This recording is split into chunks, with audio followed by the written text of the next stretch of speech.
right now on KIRO 7 News.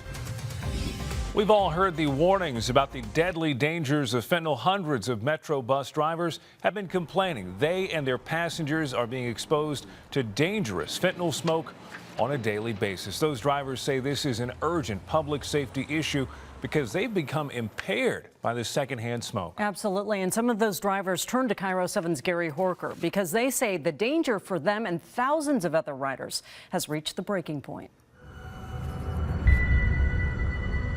Lurking inside countless Metro Transit buses. It's all day, every day. Is frustration over dangerous fumes arising from America's deadliest drug.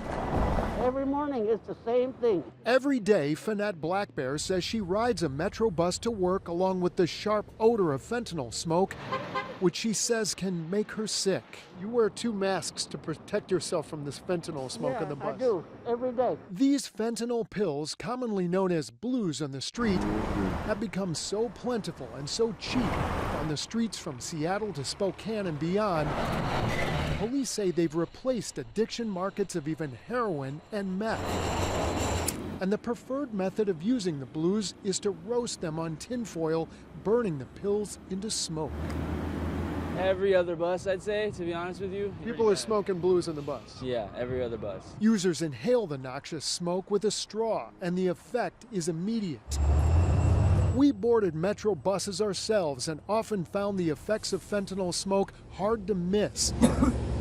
We saw users often quickly slumping down into a zombie-like state of short-term unconsciousness. And from the outside looking in, we saw users lighting up with passengers clearly nearby. It's getting to where I'm afraid to go to work anymore. This veteran Metro driver asked us not to identify him. They do this without any regard to who else is on the bus. Because he says drivers' jobs have been threatened for speaking out. Metro drivers tell KIRO 7 several of them have been rushed to the ER after reporting being overcome by fentanyl smoke when riders burn the blues behind them. Some passengers describe the smell like burning peanut butter mixed with drain cleaner, but they have no idea how the smoke, which they have no choice but to breathe, is affecting them. The most disturbing cases I've seen are people doing it right behind unsuspecting families with children. Blues are smoked openly on the streets of Seattle. We even saw it being smoked while police were standing nearby. But fentanyl overdoses have become the leading cause of death for American adults ages 18 to 45. King County has seen an increase of 650% in fentanyl overdose deaths just in the past 5 years. Metro drivers posted this video after getting off the bus, trying to get smokers' attention. But they tell us smokers are rarely deterred. One Metro operator tried to call out this fentanyl user who continued to smoke, filling the bus with fumes. It's insane. It's out of control. Corey Rigtrup is the vice president of the Metro Drivers Union. He told us only 8 months ago this problem didn't exist. We didn't even know what it was. But suddenly, hundreds of buses and light rail trains became littered with scorched foil. Drivers exchanged photos, some showing partially melted pills. Somewhere along the way, someone said it was cool to smoke drugs on the bus and that no one's going to stop you. And that's where we are today. So the bus is the destination for people to go into the back and smoke fentanyl. What's been explained to me is it's desirable to smoke the drugs on the bus. That's the ideal place. Drivers say users tell them smoking fentanyl outside tends to scatter the fragile fumes they're trying to inhale. This is a passionate topic for me. I want my riders back, folks. Eric Christensen has been a Metro driver for 22 years. That's Eric there in the driver's seat. Thank you for letting me speak here. And just last week, Eric begged the King County Council to understand the urgency of his safety message. You see the picture in my background. That's not a random picture. Each one of those pieces of foil represents somebody using fentanyl. This happens daily on our buses. Daily. So the fentanyl smoke, the drivers are telling you it's impairing them. Yes, operators are saying, I'm getting sick, I'm getting headaches, I'm getting dizzy. I stop the bus, I pull over and let people off. because they're experiencing the same thing. Are you worried a driver is going to be completely overcome by fentanyl smoke while they're operating the bus? I think it's just a matter of time before that happens.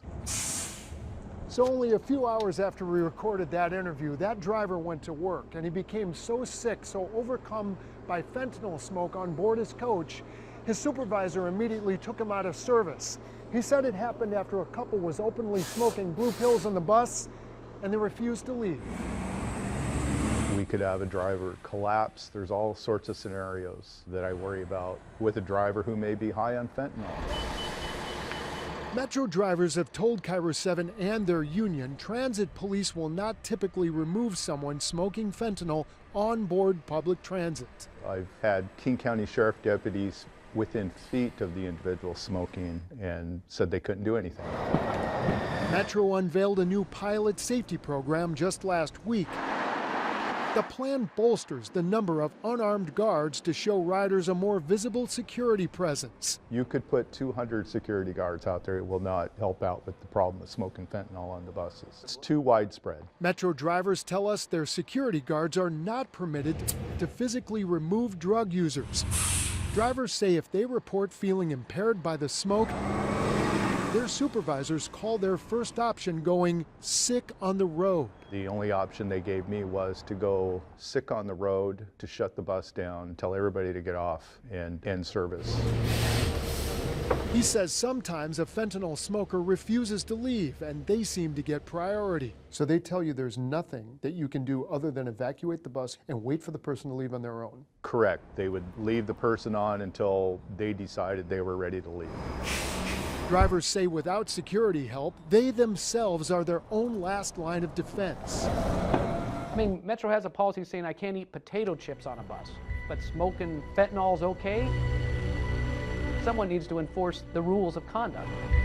And daily riders we talk to extend an open invitation to any leader to join them any morning on their way to work. Ride the bus and see for himself what's going on.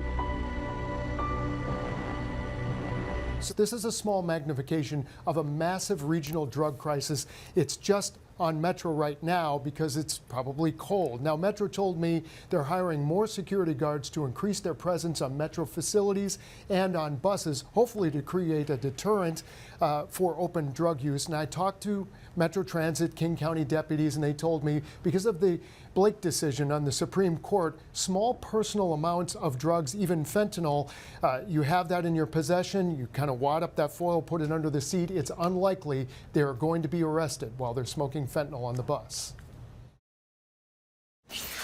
KIRO 7 has spent months tracking and investigating a matter of urgent public safety. Thousands of transit riders and bus drivers have been complaining they are being exposed to fumes from the deadliest narcotic in the world. Gary has been all over this. Your reports have inspired a new law just passed which bans smoking fentanyl on buses. Well, drivers and indeed riders say they just need more enforcement to step up here to keep you, the public, from breathing secondhand fentanyl fumes.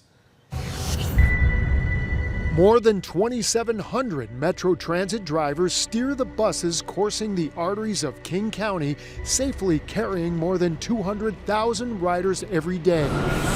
And one of those drivers, I'm one voice that's getting ignored, is Eric Christensen, who's been dedicated to serving his riders for 22 years. if I actually like the physics of driving.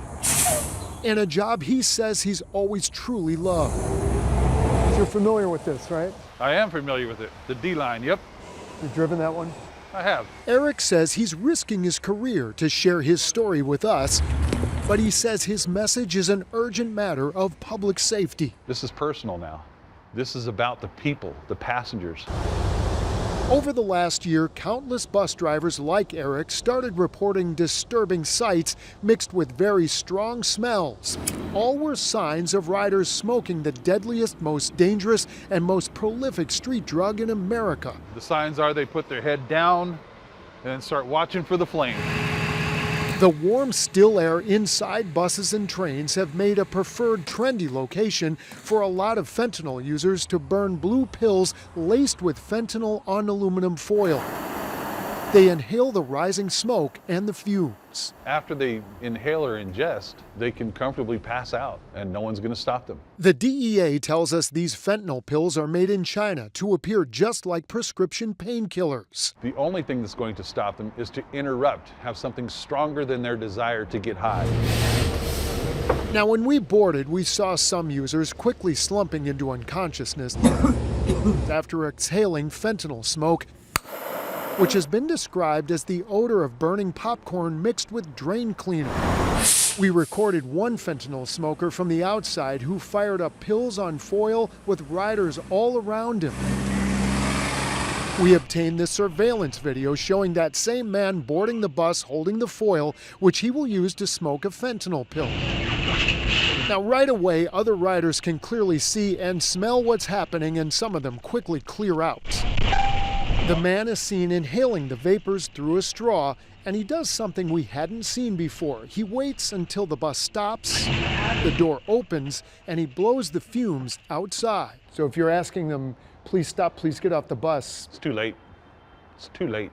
Once they fire it up, it is too late. Several Metro drivers told KIRO 7 they've been overcome by the fumes and had to be taken from their bus to the ER. I just heard about it, when you ran your story, and when obviously I was horrified. Jim Farrell is the mayor of Federal Way and a former prosecuting attorney who's now running to become King County's next prosecutor. So we need to make sure that people that come and go from Federal Way and drivers that come and go are safe. Right now on KIRO 7 News. When he saw our investigation back in February, Farrell immediately drafted a groundbreaking ordinance specifically outlawing smoking fentanyl on public buses, on trains, and other public spaces all around Federal Way.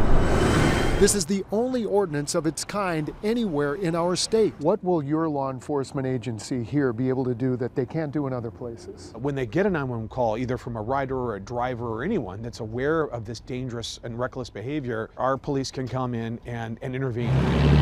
And that's something law enforcement in other parts of King County have been criticized for not making a priority. All those in favor of the ordinance? Aye. Aye. The ordinance passed unanimously on Tuesday night. So this would be a crime of priority for enforcement for your department. It is. We understand employees have concerns about secondhand smoke. Recently, Metro CEO Terry White told drivers in a meeting that secondhand fentanyl fumes are not harmful. King County Public Health has provided data from studies conducted by the FTA that concluded that secondhand smoke exposure does not show up as a positive drug screening and will not get you high. Metro declined our request for an on-camera interview, but when we asked them for the data and the studies they were citing, they sent us several sources and we went through all of them.